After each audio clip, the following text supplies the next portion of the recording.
도쿄 같은데 어떤 지역에 가면은 그 건물 전체가 중국인이에요. 하나 둘 이제 중국인들로 소유권이 넘어가는 거야. 그러면 그 마을 전체가 이제 시끄러워지는 거예요. 음식물 막 아무데나 막 버리죠. 월세를 넣는다거나 이러는 거죠. 그런데 비싸게 받는데요. 그런 영역이 자꾸 늘어나니까 일본인들을 곤혹스럽게 만든다는 거예요.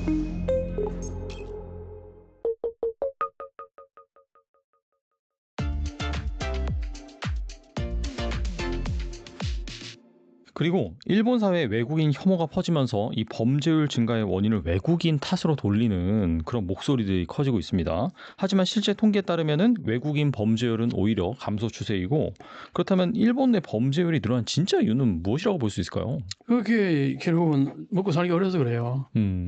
그 외국인 범죄율이 높다는 얘기는 새까만 거짓말, 새빨간 거짓말, 새까만 거짓말이 아니고. 일본은 항상 그래왔어요. 국내에서 뭔가 어렵고 좀 뭐라면 전부 다 외국에, 특히 조선징이 어떻다, 중국이 어떻다. 아주 그건 일본이 정말 버려야 될 아주 고약한 습성이에요. 아주. 그게 이제 과거에 국내 시끄러우면은 외부로 돌린다 해서 임진왜란도 있었고 뭐 그러잖아요. 네. 이거 아주 고약한 성격이에요. 이거 아주 섬나라 근성이에요. 이거 내가 볼 때는 나는 일본을 평할 때 이 부분은 가장 고약하게 봅니다. 예를 들면은 뭔가 좀 나쁜 게 있으면 전부 외국인들이 다 했다고. 지난번에 예를 들어서 뭐 쓰레기가 막 많이 버려져 있다. 그거 일본인들은 안 이러는데 이게 외국인들이 관광객들이 많이 들어와서 이렇다. 그랬는데요. 팬데믹 때 외국인들이 하나도 안 들었는데 그 쓰레기에 펼쳐져 있는 그런 사진들이 수도 없이 올라왔어요. 일본에서. 이걸 보면은 외국인들이 안 들어오는데 옛날에 너희들 맨날 이런 사진 올리고 한국인들이 그랬다. 뭐 중국인들이 그랬다. 그랬는데 이거 진짜 빠른 거짓말 아니냐. 그런 얘기들이 또 있었어요.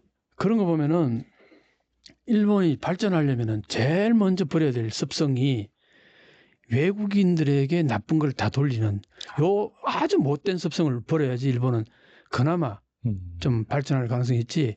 이거 계속 이렇게 요런 생각, 요런 사고 가지고 있으면은 일본은 그냥 가라앉는다. 나는 그렇게 봅니다. 요거 섬나라 근성이라고 얘기해요. 아주 못된 아주 습성이라고 봅니다. 근데 내가 이렇게 과하게 얘기하는 거는 이게 아주 고질적이에요. 일본에서는. 그래서 통계치를 보면요. 여기 글도 나왔습니다. 여기 보면 통계치를 보면요. 외국인들 범죄는 오히려 줄었어요. 내가 보면은 2010년도에는 0.56%였어요. 이게 재류 외국인 수가 213만, 그 다음에 2016년에 223만, 2020년에 288만, 2024년에 376만, 많이 늘었죠. 많이 늘었네요, 진짜. 그런데 범죄율은 0.56, 0.45, 0.41, 0.32 오히려 줄어들고 있어요. 그러네요. 이게 통계치에 나오는 겁니다. 그런데 이런 얘기를 한다는 게 말이 되냐고요. 그런데 그게 또 동료됩니다. 일본 국민들은. 그러니까 동료되니까 말을 하겠죠. 동료되니까 그렇게 말을 하는 거죠. 그러니까 이걸 가지고 옛날에 무슨 누가 아소다로가 팬데믹 때 왜 일본에서는 팬데믹 환자가 그렇게 많지 않나, 그걸로 사망자가 적으냐. 내가 그걸 쭉 추적해 보는 데는 그 전부 그 한마디로 조작해서, 통계 조작해서 그런 거예요. 그런데 아소다로는 뭐냐. 일본의 민도가 높아서 그렇다. 내가 그때 진짜 크게 웃었어요. 민도가 높긴. 이런 거 보면 민도는 한참 떨어지는 거예요. 이런 거 보면은.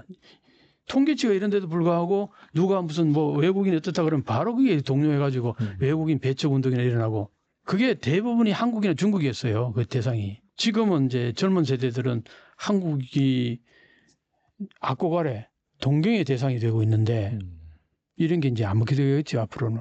말도 안 되는 얘기들 하고 앉았어요. 그리고요, 흉악범죄도 보면은 그게 이제 예를 들어서 베트남 뭐 노동자가 만 몇천 원을 뺏고 목에다 칼을 찔러서 살인을 한 거예요. 그게 뉴스에 막 나왔잖아요. 그죠? 이게 한번 뉴스에 나오면요, 베트남인 전체가 다 범죄 집단으로 인식을 해요. 이런 현상들이. 그런데 보면은 1.9%예요. 흉악범은. 거의 100명 중에 98명은 아주 잘 적응하고 일 잘하는데 1.9%. 이거는 일본인들도 그 정도 퍼센트 될 거예요. 범죄율은. 그렇게 보면은 외국인이 특별히 범죄를 저지른다, 이건 아니라고요. 그런데 이런 것들 보면은 저편 포스트가 다 그런 맥락에서 나온 거란 말이에요. 이게 일본은 그 외국인 혐오증 같은 거, 외국인 포비아라는 얘기도 있어요. 이제 영어에 대한 울렁증 같은 게 분명히 너무나 강해 일본에서. 그러다 보니까 외국인 그러면 무조건 외국인 영어 쓰고 뭐 좀 그러면은 아예 접근을 안 하고 거의 이런 태도를 보이는 그런 모습들. 그래서 어떤 내가 얘기했죠. 그 오마에 게니치라는 일본의 아주 유명한 평론가이면서 교육자인 사람이 일본이 이렇게 한국에 뒤처지고 하는 이유는 딱 두 가지 이유다. 하나는 디지털화가 안 돼서, 또 하나는 영어를 제대로 안 해서. 이렇게 얘기를 해요. 그 일본은 영어를 안 한다는 얘기는 그만큼 해외 나가거나 외국인들과 접촉, 이게 다 섬나라의 특성이란 말이에요. 네. 거기에 대해서 외국인 포비아라는 게 있어요. 외국인 두려움 같은 거. 두려움증. 이제 이런 것들이 일본을 자꾸 위축되게 만드는 거예요. 내부 지향증이 되는 거예요. 근데 한국은 어때요? 이 조그마한 반도 국가이면서도 막 계속 외부로 나가잖아요. 엄청 나가죠. 엄청 나가고. 그리고 그 오픈 마인드라는 게, 그래서 내가 한국이 일본을 압도할 거다 앞으로, 한일 역전은 뭐 더 가면 갈수록 더 차이가 벌어질 거다고 자신 있게 얘기하는 이유가 다 이런 데 있는 거예요. 정신적으로 그렇죠. 우리는 디지털화가 잘 돼 있죠. 그다음 디지털화가 앞으로 전 세계에 있어서 엄청난 부가치를 창출할 텐데, 이 디지털하고 가장 잘 궁합이 잘 맞는 게 한글이에요. 한국어. 언어 자체가 또 이렇게 디지털하고 너무나 잘 접목이 되니까 한국은 앞으로는 비약할 겁니다. 이런 얘기하면요, 댓글에 무슨 소리냐, 일본 비판하는데 한국은 더 심하다, 그런 댓글들이 반드시 나옵니다. 나는 그런 거 전혀 신경을 안 써요. 그렇게 생각하는 사람이 그렇게 생각하라고 그러는 거죠. 그렇죠. 내 네. 생각은 전혀 그렇지 않으니까. 그리고 뭐 옛날부터 그랬어요. 옛날부터 한류도 뭐 곧 끝난다, 곧 망한다, 그런 얘기들을 우리 국내에서 전문가라는 사람들이 더 많이 얘기했어요. 그럴 때마다 나는 그렇게 생각 안 했거든요.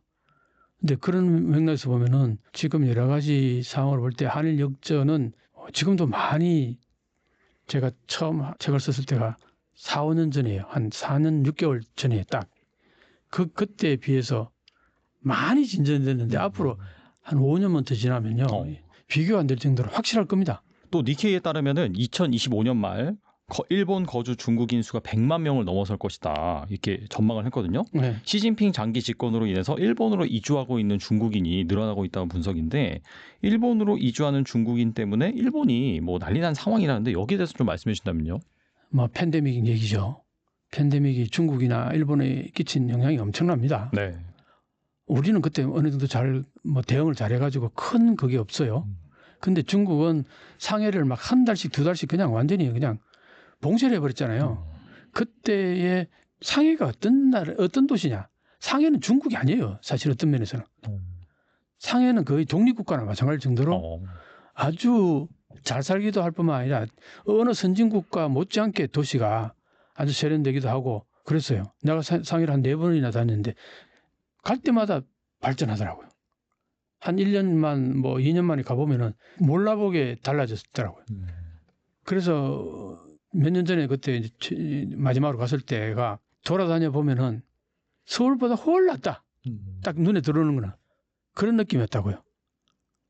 물론 뭐 속속들이 보면 또 얘기는 달라지겠지만, 그게 상해인데 그 상해에 거기 사는 국민들이 시민들이 얼마나 프라이드가 있겠어요.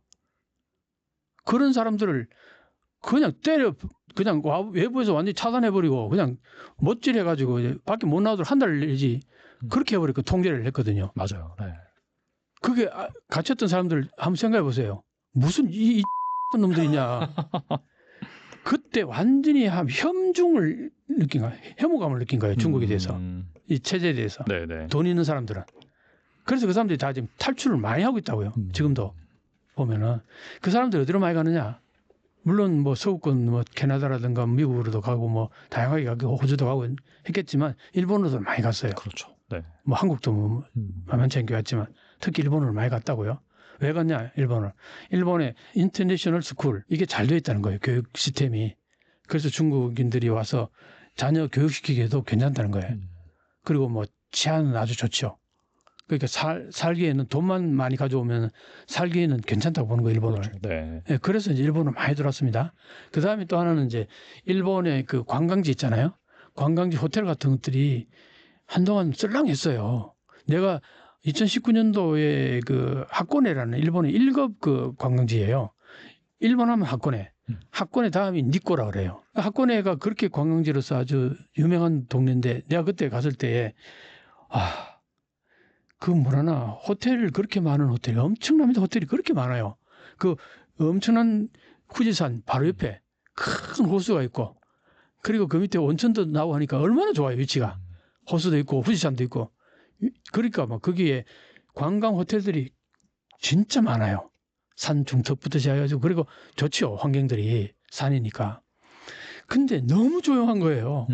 커피 마시러 둘이서 그때 갔었는데 한 2시간 머물렀는데 손님이 안 보이는 거예요. 사람이 안 보이는 거예요.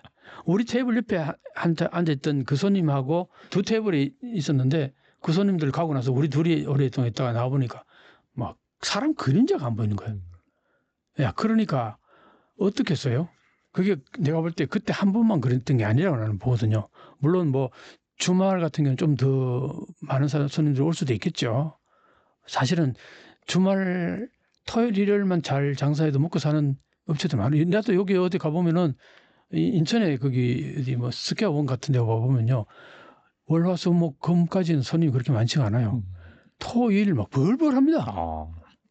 이래서 먹고 살아보다 평일에 와서 보면 이래가 장사가 되겠나 싶은데 그런 거 보면은 물론 뭐 주말에 사람이 많을 수도 있는데 내가 볼 때 그건 아니거든요. 여러 가지 상황을 봤을 때 그러다 보니까 호텔을 팔 수도 없고 안 팔 수도 없고 팔려니까 살 사람도 없고 이랬던 상황이었는데 그때 팬데믹 그 이후로 중국에서 많이 이제 몰려들어오는 거예요.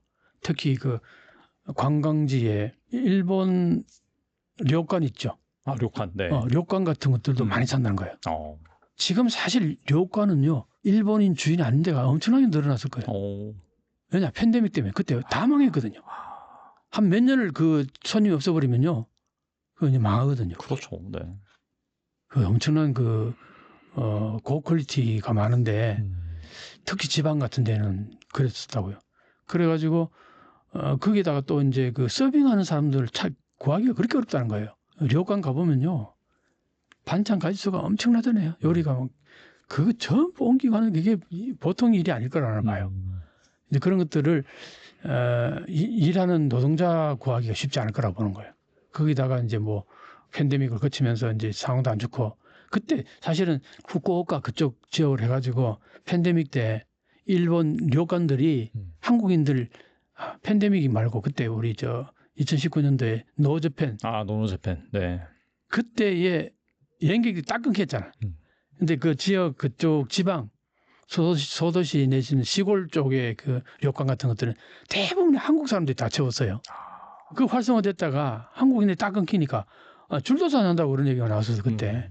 그러니까 뭐 그런 것도 그런 거고 아까 하코네 같은 경우도 이제 그런 호텔들 같은 경우들이 중국인들이 많이 사는 거예요. 중국인 사가지고 더 잘 리모델링 또 하죠. 중국인들 고객을 맞이하기 위해서. 내가 그때 봤을 때도 거기에 여행객들 대체로 다 중국인들이었어요. 중국 사람들 대상으로 하는 숙박업소 이렇게 한다고 하셨죠. 중국 사람들 대상 숙박업소 하는 거예요. 거기는 일본인들 거의 안 간다고 보면 돼요. 중국인들만 대상을 한다고 봐도 돼요. 중국 관광객들이 워낙 많으니까 그 장사가 되는 거죠. 그렇게 되면 하나 둘 이제 중국인들로 소유권이 넘어가는 거야. 이런 것 때문에 이것도 있고 또 하나는 이제 가장 이제 일본인들이 되게 문제시하는 부분은 뭐냐면은 도쿄 같은데 어떤 지역에 가면은 그 건물 전체가 중국인이에요. 중국인들은 건물 하나 전체를 살 때에 한 50명이나 100명이 똑같이 돈을 내 가지고 그렇게 사는 경우들이 많다는 거예요. 어떤 한 사람이 돈 많은 사람이 건물을 사는 경우도 있지만 그런 경우는 드물고 보통 보면은 30명, 50명씩 이렇게 막 모아가지고 돈을 산다는 거예요. 그 사람들이 전부 다 여기 들어와가지고 그걸 이제 전세를 놓는다거나 월세를 놓는다거나 이러는 거죠. 그런데 비싸게 받는데요. 그러면 이제 거기에 대부분 다 중국인들이 들어올 거 아니에요? 그러면 그 마을 전체가 이제 왁작지껄해지는 거예요. 시끄러워지는 거예요. 그리고 음식물 쓰레기 분리수거가 잘 안 된다는 거예요. 이거 한번 생각해 보세요. 일본 사람들은 뭐 깔끔하게 그러는 걸 좋아하는데 그게 이제 안 되는 거예요. 시끄럽죠. 그 조용히 해달라고 그러죠. 그 다음에 그 음식물 막 아무데나 막 버리죠. 네. 이게 아주 일본인들을 곤혹스럽게 만든다는 거예요. 그런 영역이 자꾸 늘어나니까 일본에서 문제시 되는 거죠. 그런 부분들이 가장 일본에서는 큰 문제가 된다. 뭐 그런 얘기입니다.